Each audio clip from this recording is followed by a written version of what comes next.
उत्तर प्रदेश के एक छोटे से गांव रामपुर में सूरज की एक छोटी सी झोपड़ी थी, जिसके छप्पर से हल्का हल्का धुआं निकल रहा था। अंदर उसकी बीमार माँ शांति एक पुराने फटे कंबल में लेटी खांस रही थी। सूरज चूल्हे के पास बैठा सूखी रोटियां बनाने की कोशिश कर रहा था, लेकिन डिब्बे में आटा खत्म हो चुका था। वो कुछ पल खाली डिब्बे को देखता रहा और अपनी माँ से कहता है, माँ, जमींदार रामलाल ने आज भी मेरी मजदूरी के पैसे नहीं दिए। वो कह रहा है कि पिछला कर्ज चुकाने में अभी और वक्त लगेगा। आज हमारे पास खाने के लिए एक दाना भी नहीं है। शांति माँ ने कमजोर आवाज में कहा, बेटा हिम्मत मत हार, ईश्वर कोई ना कोई रास्ता जरूर दिखाएगा। सूरज रोज की तरह अपनी कुल्हाड़ी उठाकर जंगल की ओर निकल पड़ा, ताकि लकड़ियां काट कर बेच सके और कुछ अनाज ला सके।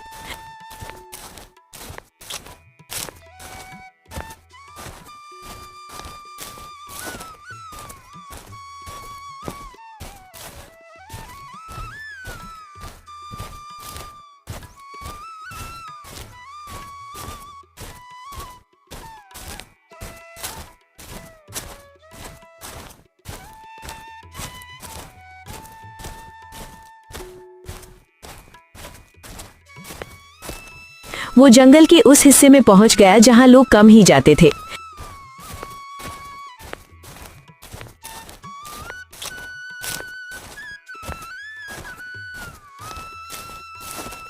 तभी उसकी नजर एक बड़े बरगद के पेड़ के नीचे पड़ी, जहां एक वृद्ध साधु बाबा बेहोश पड़े थे। उनके पैर से खून बह रहा था और चेहरा प्यास से सूखकर पीला पड़ चुका था। सूरज तुरंत पास ही बहती एक छोटी धारा की ओर दौड़ा।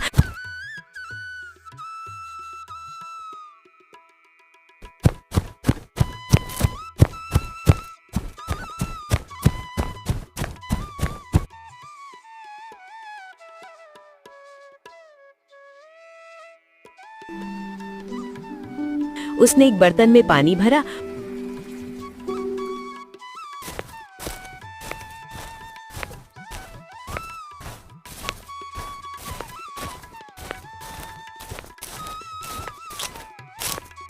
और जल्दी से वापस आकर साधु के सूखे होंठों से लगा दिया।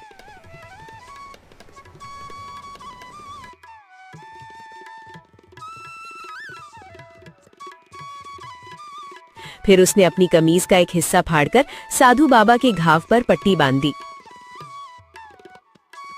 कुछ ही देर में साधु बाबा ने आंखें खोली और सूरज को अपने पास बैठा देख साधु बाबा मुस्कुराए। साधु बाबा ने कहा, बेटा, इस दुनिया में बिना मतलब कोई किसी का साथ नहीं देता, पर तुमने ये साबित कर दिया कि इंसानियत अभी जिंदा है। मांग, तुझे क्या चाहिए? सूरज ने हाथ जोड़कर कहा, बाबा, मुझे धन नहीं चाहिए, बस मेरी माँ की बीमारी ठीक हो जाए और हमें 2 वक्त का सादा खाना मिल जाए। साधु बाबा सूरज की निस्वार्थ भावना से बहुत प्रसन्न हुए। उन्होंने अपनी झोली से एक छोटा सा मिट्टी का चूल्हा निकाला और सूरज को देते हुए कहा, ये अन्नपूर्णा चूल्हा है, इसे घर ले जाकर स्थापित करो। जब भी तुम्हें भूख लगे, बस इस पर हाथ रखकर अपनी इच्छा बताओ। ये पल भर में संसार का सबसे स्वादिष्ट भोजन प्रकट कर देगा। लेकिन याद रखना, इसे कभी लालच या व्यापार के लिए इस्तेमाल मत करना, वरना ये मिट्टी का ढेर बन जाएगा। उन्होंने समझाया कि ये कोई साधारण चूल्हा नहीं है, बल्कि माता अन्नपूर्णा का आशीर्वाद है। ये चूल्हा केवल सच्चे और निस्वार्थ मन वाले इंसान के लिए काम करता है। इसमें खाना बनाने के लिए लकड़ी या आग की जरूरत नहीं होती, बस श्रद्धा से इसके पास बर्तन रखे जाते हैं और जरूरत भर भोजन स्वयं प्रकट हो जाता है। सूरज को पहले तो यकीन नहीं हुआ, लेकिन उसने श्रद्धा से उस चूल्हे को स्वीकार किया।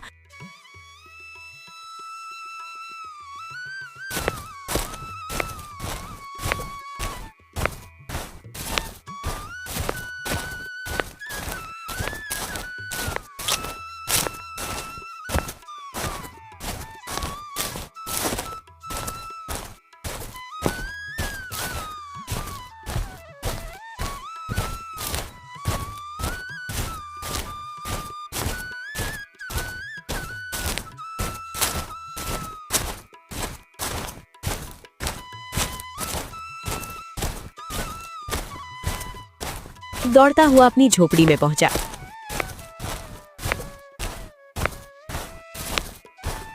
उसने माँ को सारी बात बताई। माँ, मुझे आज जंगल में एक साधु बाबा मिले। वो बेहोश पड़े हुए थे और उनके पैर में चोट लग रही थी। मैंने उन्हें पानी पिलाया और उनकी चोट पर कपड़ा बांधा और उन्होंने खुश होकर ये जादुई चूल्हा दिया। इससे जो मांगेंगे ये वो प्रकट कर देगा।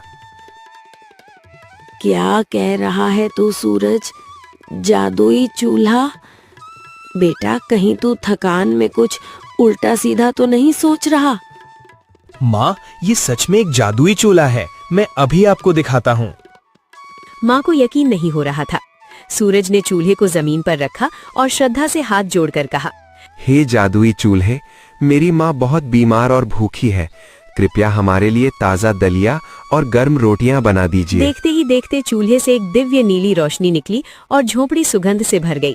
कुछ ही पलों में मिट्टी के बर्तनों में गर्मा गर्म दलिया, दाल और रोटियां प्रकट हो गई। माँ की आंखों में खुशी के आंसू आ गए और दोनों ने हफ्तों बाद भरपेट भोजन किया।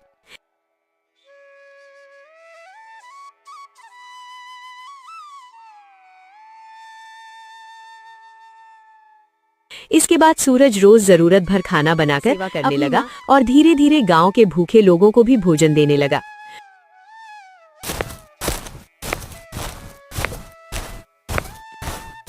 दिनों बाद गांव में ये खबर फैल गई कि सूरज के घर से रोज पकवानों की खुशबू आती है।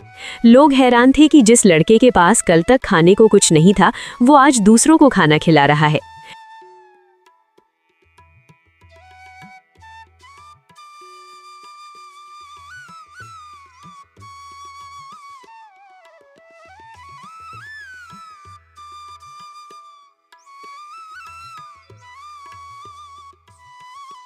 अरे सुनो, जरा ठहरो तो। तुम्हें भी आ रही है क्या ये खुशबू? जैसे किसी ने अभी अभी गरम गरम पूड़ियाँ तली हो और ऊपर से कुछ मीठा भी बना हो। हाँ, अब समझ में आया। मैं सोच रही थी सुबह सुबह इतनी अच्छी खुशबू कहाँ से आ रही है। लगता है किसी के घर आज कोई खास दिन है। शायद कोई पूजा वूजा होगी या फिर कोई मेहमान आया होगा। अरे वाह, मुंह में पानी आ गया। अरे अगर मेहमान आए हैं तो हमें भी बुला लेते। इतनी बढ़िया खुशबू फैलाकर लोगों को तड़पाना भी कोई बात है भला।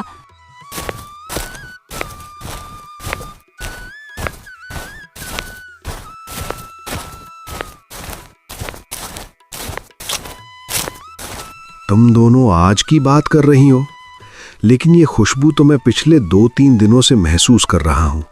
रोज सुबह ऐसे ही महक आती है पूरे मोहल्ले में। क्या बात कर रहे हो बाबा?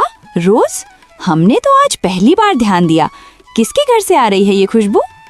हाँ बाबा, बताइए ना, कौन है इतना धनवान जो रोज रोज इतने पकवान बना रहा है? उधर देख रही हो ना, वो छोटा सा घर, मिट्टी की दीवार वाला। सूरज का घर? वही सूरज जो कल तक लोगों से उधार मांगकर खाना खाता था, जिसके घर कई कई दिन चूल्हा तक नहीं जलता था। हाँ, मुझे भी वही याद है। कितनी बार तो मैंने उसे सूखी रोटी देकर भेजा है, और आज उसके घर से ये खुशबू, वो भी रोज। कहीं अचानक उसे कोई खजाना वजाना तो नहीं मिल गया, या फिर किसी ने मदद कर दी हो। लेकिन इतनी ज्यादा रोज रोज पकवान बनाना कोई छोटी बात नहीं है। या फिर कुछ और बात है जो हमें पता नहीं। मुझे तो थोड़ा अजीब लग रहा है, इतना अचानक सब बदल जाना। चलो, आज नहीं तो कल पता चल ही जाएगा। गांव में कोई बात ज्यादा दिन छुपती नहीं है। जो भी हो, एक बात तो है, लड़का बुरा नहीं है। अगर उसके घर में खाना बन रहा है और वो दूसरों को भी खिला रहा है तो ये अच्छी बात है। हाँ, बात तो सही है, लेकिन मन में सवाल तो उठेगा ही ना। कल तक कुछ नहीं और आज इतना सब। चलो, आज नहीं तो कल पता चल ही जाएगा। गांव में कोई बात ज्यादा दिन छुपती नहीं है।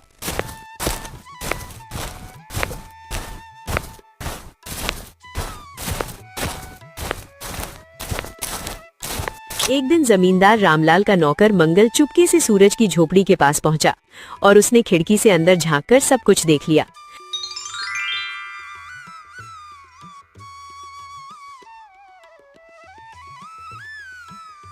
उसने दौड़कर रामलाल को बताया।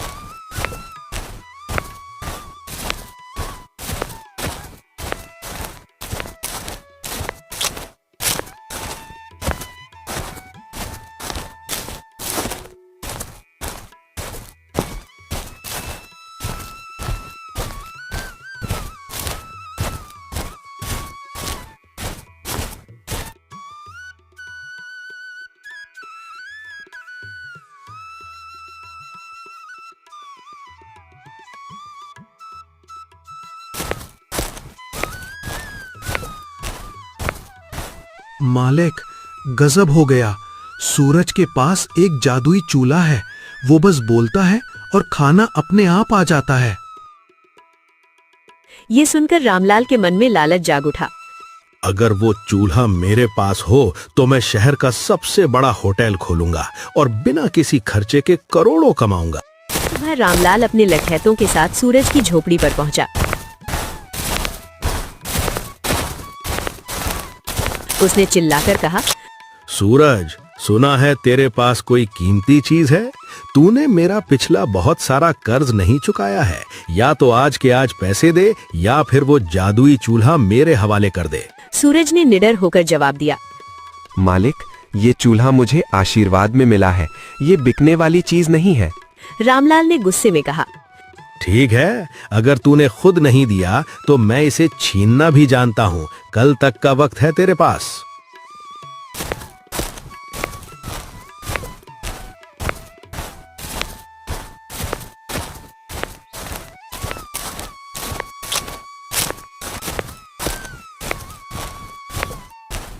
उस रात जब पूरा गांव सो रहा था, रामलाल और मंगल चुपके से झोपड़ी में घुसे।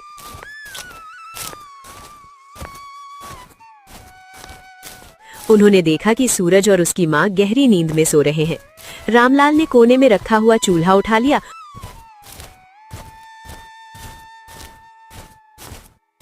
और भागकर अपने महल में आ गया।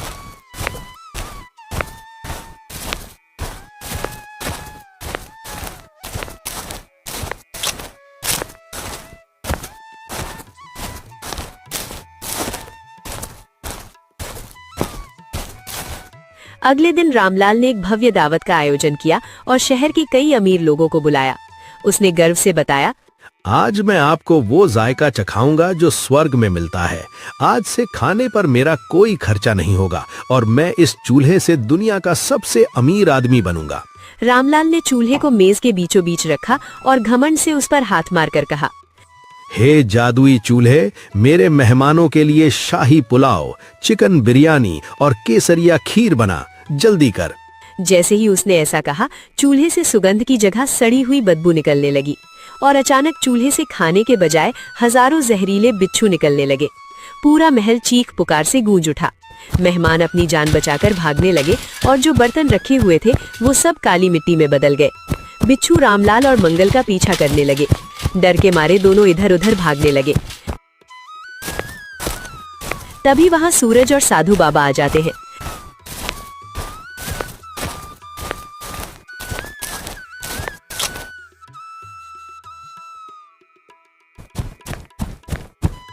रामलाल डर के मारे साधु बाबा के चरणों में गिर पड़ा और गिड़गिड़ाने लगा। मुझे बचा लीजिए बाबा, मुझसे बहुत बड़ी गलती हो गई। मैं सूरज का चूल्हा और उसका सारा धन वापस कर दूंगा। रामलाल, तूने एक गरीब का हक छीना और इस दिव्य चूल्हे का अपमान किया। ये चूल्हा केवल पवित्र मन वाले के लिए काम करता है। चोरों और लालचियों के लिए ये केवल विनाश लाता है। साधु बाबा के इशारे पर सभी बिच्छू गायब हो गए और चूल्हा फिर से शांत हो गया। रामलाल को अपनी गलती का एहसास हो गया। उसने चूल्हा सूरज को वापस कर दिया और अपनी गलतियों का प्रायश्चित करते हुए सूरज की मेहनत के पैसे भी लौटा दिए। साथ ही गांव के गरीबों के लिए अनाज का भंडार भी खोल दिया। अब सूरज उस चूल्हे से रोज जरूरत भर खाना बनाकर गांव के भूखों और अनाथों को खिलाने लगा। उसकी माँ भी धीरे धीरे पूरी तरह ठीक हो गई। बिजनौर के उस छोटे से गांव में अब कोई भी भूखा नहीं सोता था। ईमानदारी की जीत हुई और लालच की हार।